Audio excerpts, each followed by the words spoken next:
할렐루야. 따라합시다. 살 길은 이거밖에 없다.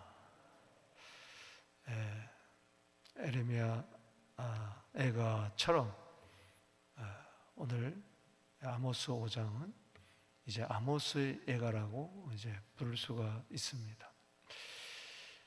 3장에서 아모스의 첫 번째 설교, 또 4장에서 두 번째 설교, 이제 5장, 6장이 세 번째 설교인데, 오늘 5장은 이제 애가입니다. 애가는 슬픈 노래죠. 그 당시 이스라엘의 그 죄악상을 바라보며 악행을 자행하고 가난한 자를 유린하고 또 학대하고 빼앗고 착취하고, 특별히 가진 자들이, 부한 자들이, 또 권력자들이 더하고, 또 제사장 선지자들은 다 타락을 하고, 왕과 정치와 종교가 결탁을 하고, 세금을 많이 걷어들이고, 참 신앙클레에 사람을 팔고, 그러나 배부른 사람들은 상하공에서 술에 취하고 날마다 연회를 베풀고 잔치를 벌이고, 없는 사람은 더 없었고, 그야말로 겉으로 보면 나라가 말짱하고 돌아가는 것 같지만 속으로 들어가 보면 다 부패하고 썩어 문드러졌는 그러한 가진 자들, 권력자들이 전부 다 깡패 집단과 같은, 이거는 나라가 아니죠. 모든 부분에 다 썩어 문드러졌다. 그러니 애가를 지을 수밖에 없어. 여기 세 번째, 그가 메시지를, 하나님 말씀을 전하면서 애가를 지어 만듭니다. 애가지만 이것도 하나님 말씀이에요. 여기 1절에 이스라엘 족속아, 내가 너희에게 대하여 애가로 지은 이 말을 들어라. 애가로 지은 이 말을 들어라. 애가. 왜 슬픈 노래를 부를 수밖에 없습니까? 특별히 10절에서 13절에 보면은 무리가 성문에서 책망하는 자를 미워하며, 예를 들어서 좀 바른 소리 하면 미워하는 거예요. 정직히 말하는 자를 싫어하는 거예요. 바른 소리를 하는 자가 인기가 없어요. 그저 가진 자들, 있는 자들, 높은 자들, 권력에 아부하는 말을 해야 좋아하는 거죠. 너희가 힘없는 자를 발로 밟고 그에게 미래 부당한 세를 거두어 너희가 비록 다듬은 돌로 집을 건축하였으나 거기 거주하지 못할 것이고, 힘없는 자를 밟았어요. 그 당시 부당한 세금을 거두어 착취했어요. 그냥 혈세죠. 그야말로 아름다운 포도원을 가꾸었으나 포도주를 마시지 못하리라. 12절 읽어봅시다. 시작. 너희의 허물이 많고 죄악이 무거움을 내가 아노라. 너희는 의인을 학대하며 뇌물을 받고 성문에서 가난한 자를 억울하게 하는 자. 그러면은 좀 생각 있는 지식이나 우리 선지자들이 바른 소리를 해야 될 텐데 그렇지 못하는 거죠. 13절에 그러나 이런 때의 지혜자가 잠잠하느니 이는 악한 때임이라. 왜? 두려우니까. 바른 소리 하면 잡혀 들어가게 되니까. 자, 이런 것을 바라보며 울음꾼을 사서라도 울어야 된다. 애가를 지었어요. 여기 16절에 그러므로 주 만군의 하나님 여호와께서 이같이 말씀하기를 사람이 모든 광장에서 울겠고 모든 거리에서 슬프도다 슬프도다 하겠으며 농부를 불러다가 애곡하게 하며 울음꾼을 불러다가 울게 할 것이. 내가 포도원에서도 울리니 모든 포도원에서도 울리니 이는 내가 너희 가운데로 지나갈 것이라. 여호와의 말씀이라. 하나님 우리 가운데 지나가면 구원을 해야 될 텐데 오히려 심판이라는 것입니다. 그래서 운다는 거예요. 초상집에 울음꾼을 사다가 울게 하는 것처럼 나라 전체가 슬픔으로 가득 차게 될 것이다. 그것을 미리 내다보면서 애가를 지은 겁니다. 지금은 잘 사는 것 같지만은 9절 말씀에 그가 하나님이 강한 자에게 갑자기 패망이 이르게 하신 적, 그 패망이 산성에 미치니라. 여러분, 북이스라엘이 아수르에게 722년, 기원전 722년이 망했어요. 지금은 아모스가 활동할 때, 여로보암 2세 때 가장 나라가 잘 살 때, 가장 그러나 종교적으로 타락할 때, 도덕적으로 부패할 때, 정의와 공의가 사라진 이때는 약 40년 전입니다. 40년 전.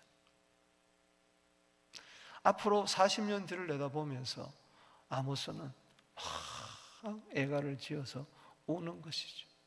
흥청망청 술에 취해 가난한 자들을 착취한 그 피에 취해 살아가는 저들을 향해서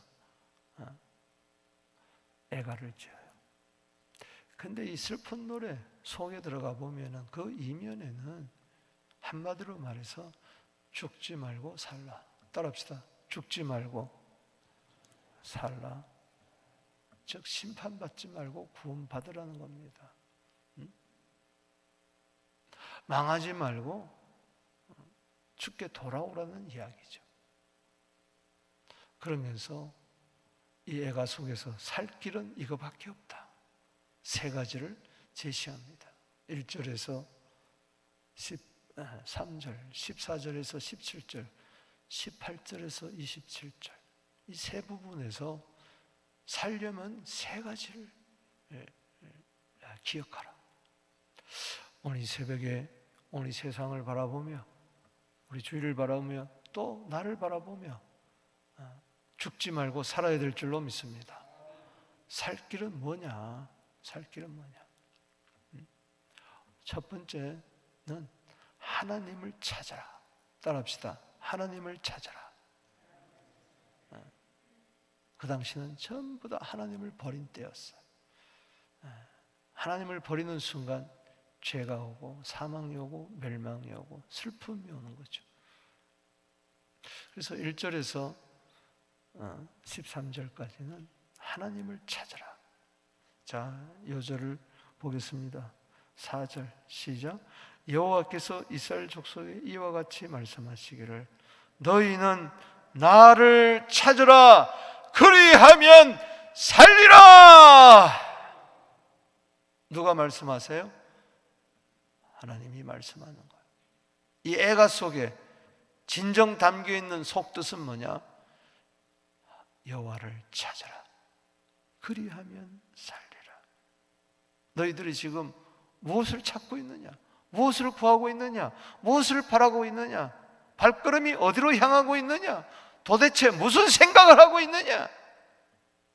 마음속에는 하나님이 하나도 없구나.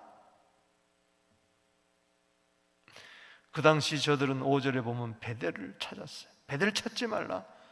베델에는 금송아지 우상이 있었잖아요. 길갈로 들어가지 마라. 거기도 우상이 가득했어요. 부엘세바로도 가지 말라. 거기도 우상의 집이 있었어요. 길갈은 반드시 사로잡히겠고 베델은 비참하게 될 것이니라. 하나님의 집에 금송아지가 있었으니 망하게 되는 거죠. 6절에 다시 한번 외칩니다. 시작. 너희는 여호와를 찾으라. 그리하면 살리라. 아무리 죽게 된 자도, 아무리 망하게 된 자도, 아무리 죄악 가운데서도 죽게 된 자도, 멸망된 자도, 심판받는 자도 지금이라도 늦지 않았다. 여호와를 찾으라. 구하라. 찾으라. 도달해라. 할렐루야. 그리하면 산다. 시편 42편 1절 말씀처럼 하나님이여 목마른 사슴이 시냇물을 찾기에 갈급한같이 내 영혼이 주를 찾기에 갈급합니다. 할렐루야. 오늘 이 새벽에 여러분 무엇을 찾으려고 왔어요? 돈 찾으려고 왔어요? 뭘 찾으려고 왔어요? 뭘 구하러 왔어요? 주님을 찾으세요. 주님 만나세요. 주님 얼굴을 구하세요. 주님의 얼굴을 구하는 것밖에 없어요. 시편 27편 8절에 너희는 내 얼굴을 찾으라 하실 때 여호와여 내가 주의 얼굴을 찾으리라 하였나이다. 찾으라 찾으라 하는데도 모른 척하고 외면하고 고개 돌리지 말고 여전히 베델과 길갈과 브엘세바와 망하는 길로 가지 말고 돌아서라는 것이죠. 따라합시다. 여호와를 찾으라. 그리하면 살리라. 6절 말씀 다시 읽어보겠습니다. 시작. 너희는 여호와를 찾으라. 그리하면 살리라. 그렇지 않으면 그가 불같이 요셉의 집에 임하며 멸하시기까지 베델에서 그 불을 끌 자가 없으리라. 아멘. 하나님을 찾지 않으면 결국은 불로 망하는 것처럼 심판받을 수밖에 없다. 이사야 55장 6절도 마찬가지입니다. 여호와를 만날 만한 때에 찾으라. 가까이 계실 때 그를 부르라. 악인은 그 길을, 불의한 자는 그 생각을 버리고 여호와께 돌아오라.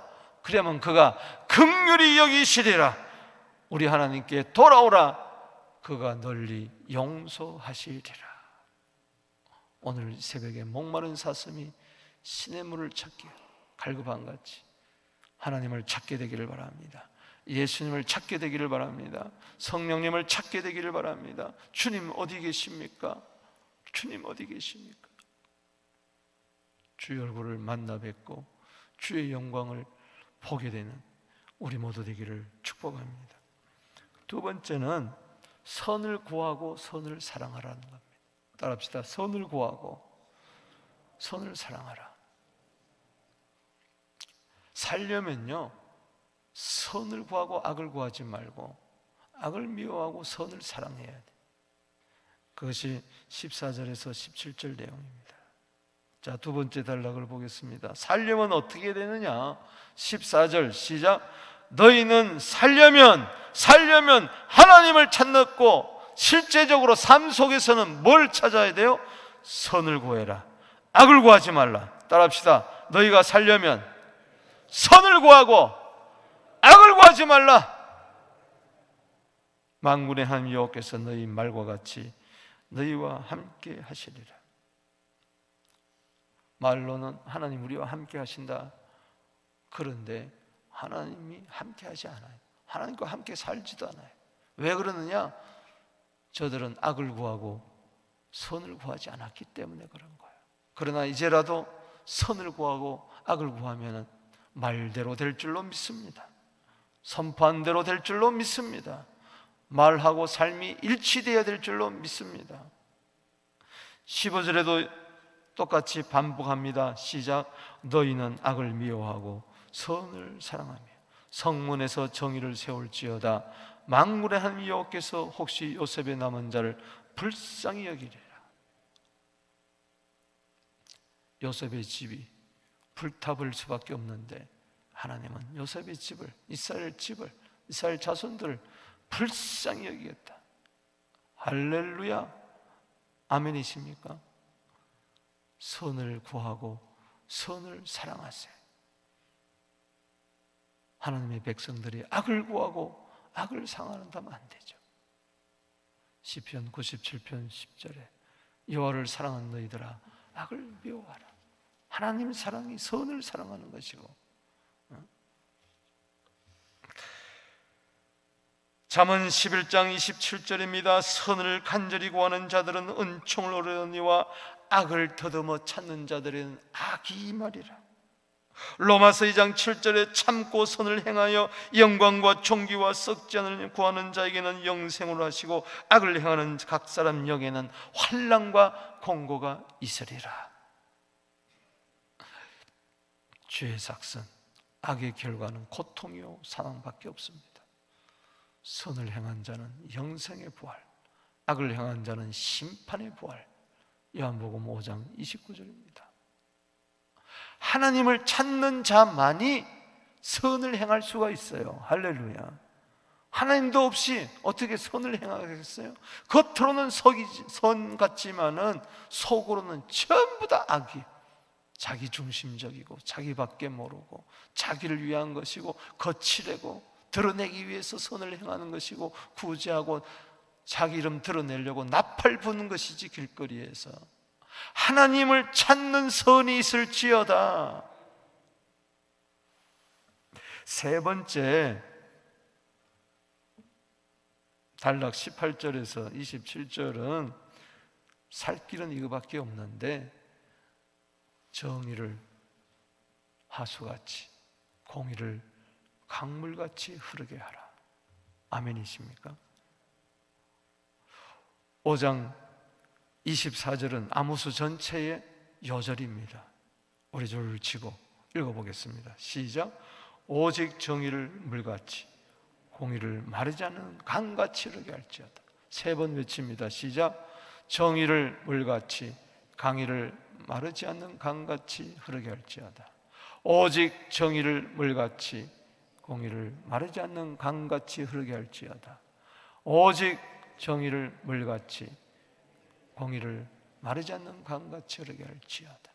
마음판에 새길지어다. 여기 정의는 자스티스를 말합니다.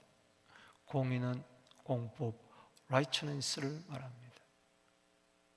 정의롭게 살려면 공의가 있어야 돼요. 공의가 있다면 반드시 정의가 있게 마련입니다.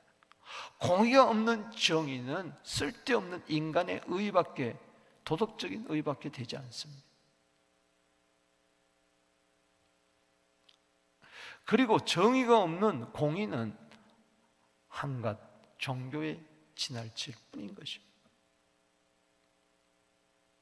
정의는 뭐냐? 인간관계에서 바르게 사는 의의 실천을 말합니다. 그럼 공의는 뭐냐? 공의는 말씀을 가지고, 공의 자체가, 공법 자체가 하나님의 말씀이에요. 말씀을 가지고 코람데오, 하나님 앞에서 사는 바른 삶을 이야기합니다. 이게 십자가입니다.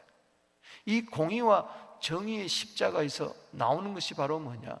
사랑입니다. 아멘이십니까? 하나님의 공의와 사랑은 하나입니다.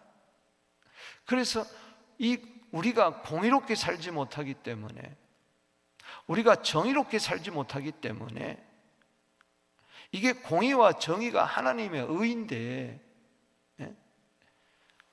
바로 우리가 공의롭지 못하고 불법을 행하고 정의롭지 못하고 불의를 행하기 때문에 하나님이 이러한 불법과 불의의 모든 죄악, 바로 예수님이 짊어지시고 피를 흘리시고, 로마서 4장 25절 말씀처럼 예수 그리스도께서는 우리의 범죄함 때문에 내어줌이 되고 우리를 의롭다 하기 위해서, justification을 위해서 살아나셨느니라. 아멘이십니까? 로마서 6장 23절에 죄의 삭은 사망이요 하나님의 은사는 그리스도 예수 안에서 영생이니라. 죽을 수밖에 없는 우리에게 살 길을, 십자가의 길을 제시해 주시고, 그 십자가가, 그 공의와 의가 나의 의, 하나님의 의가 나의 의가 된 것입니다. 고린도후서 5장 21절에 아멘이십니까? 따라합시다. 하나님의 의가 내 의가 되었다. 그렇기 때문에 그 당시는요, 정의롭게 공의롭게 살 수가 없어요. 이거는 구속사적인 의미에서만 해석할 수 있는 이야기예요. 아멘이십니까? 정말 우리가 정의가 없는 공의가 뭐냐? 개떡같이 살면서 다 뺏고 다 거짓말하고 다 욕심부리고 세상 사람들보다 더 악하게 살면서 하나님께 와가지고 예배드리고, 하나님 앞에 와가지고 가장 공의로운 삶은 뭐냐? 하나님 앞에 삶은 뭐냐? 예배입니다. 코람데오는 예배입니다. 할렐루야. 헛된 거예요. 공의가 없는 정의는 헛된 거예요. 헛된 도덕주의입니다. 그리고 공의가 없는 정의는 헛된 거예요. 또 정의가 없는 공의가 그렇다는 거죠. 그리고 공의가 없는 정의도 마찬가지죠. 하나님 앞에서 예배 없이 무슨 정의롭게 살겠습니까? 정의가 있는 공의가 있게 하여 주시고 공의가 있는 정의가 있게 하여 주시옵소서.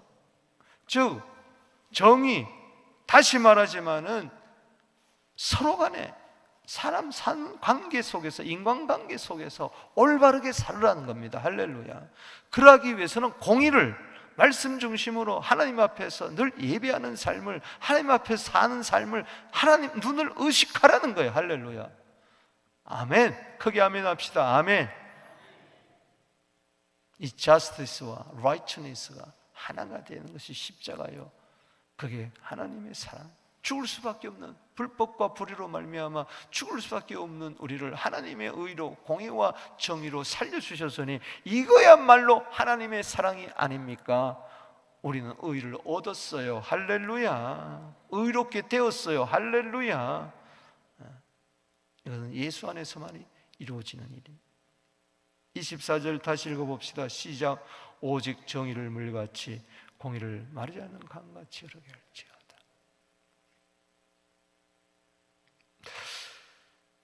그 당시 보세요. 24절과 반대되는 것이 7절입니다. 읽어보겠습니다. 시작.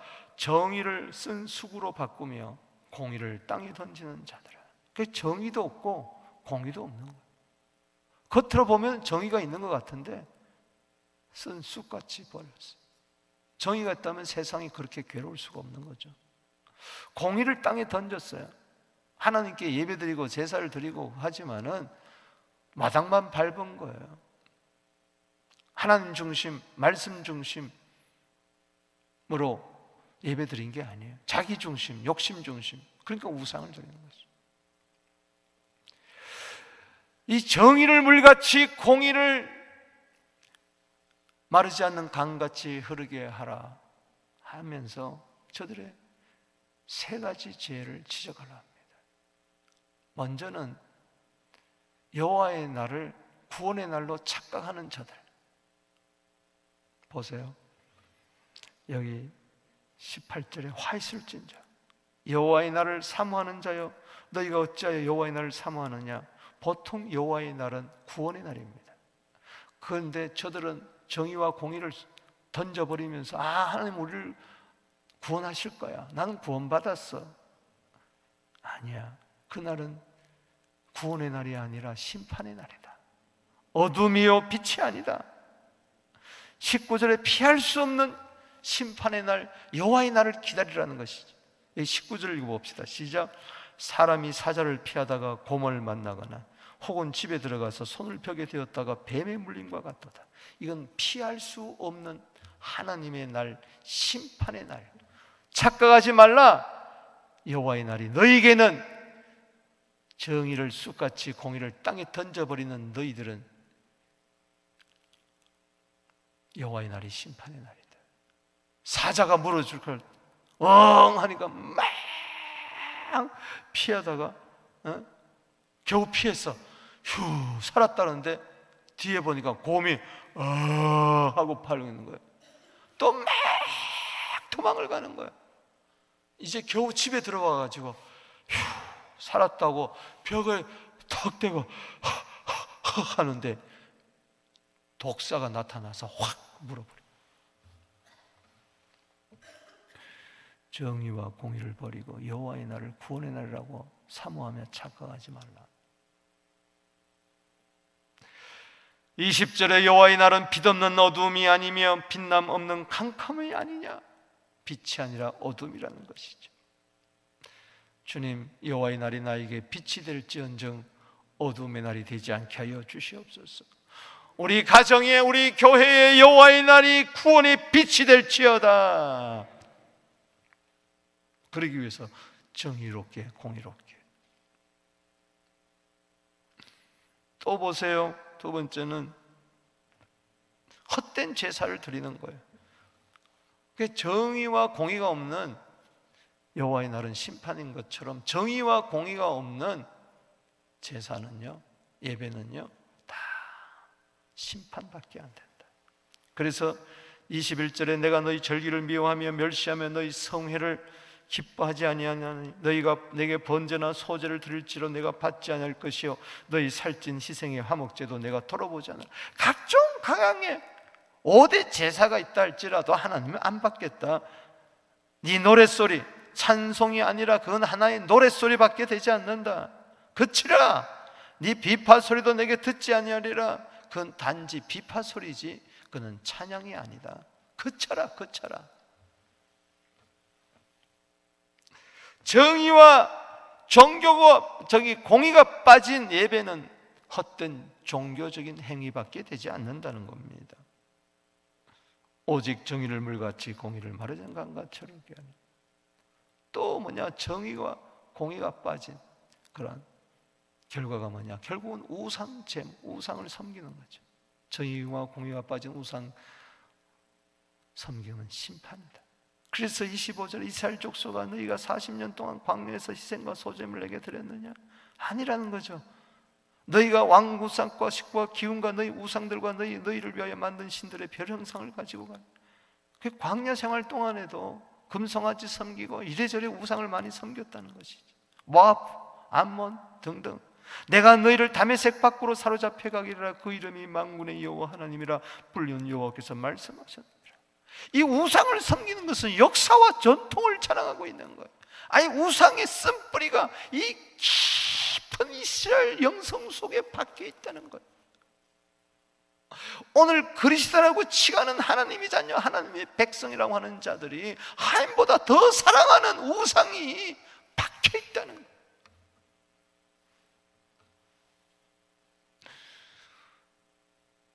골로새서 3장 5절에 따라합시다. 우상은 곧 탐심이니라.